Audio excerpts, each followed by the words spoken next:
So a couple of years ago, I launched my first restaurant, right? And I didn't know much about running a restaurant or cooking or the operations of a restaurant, but I had done a lot of marketing for restaurants, and I've worked with hundreds of restaurants before. So I want to share some quick tips, well, the main tip of the day, on what I did, because when I opened up my restaurant, my chef and manager told me that don't worry about it, we don't really need to do that much stress testing, because at the end of the day, when you open up your doors, that many people don't turn up.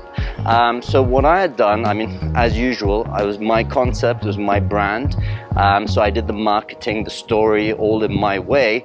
And when we had opened up our doors on the opening day, we got absolutely flooded with customers. Like, it was in a bad level. Like, there was at least 100 people waiting in line, and I almost found myself hiding back in the kitchen because everyone's shouting and screaming, like, where's my burger, where's my kebab, where's whatever, right?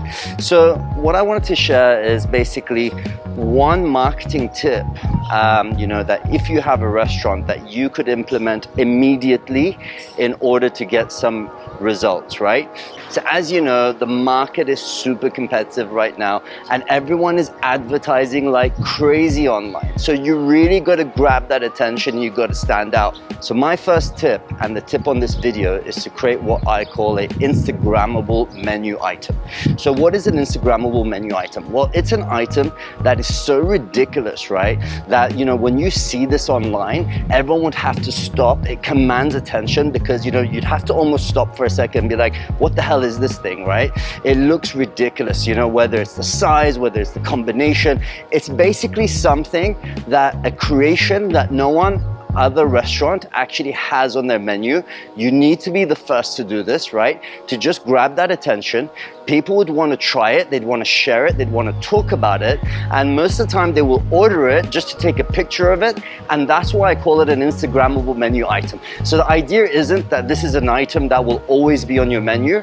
This is just something that creates that hook, that attraction, that gives you that viral factor and that social shareability. So if you don't have an Instagrammable menu item yet, I would recommend creating one. If anything, it's just as part of your marketing technique to get people to start talking about your brand. All right, well, I hope you enjoyed this tip, and I'm gonna have a few more restaurant tips coming up in the next couple of videos. But good luck, and I definitely want to know what Instagrammable menu item you've created, and I'd love to try it.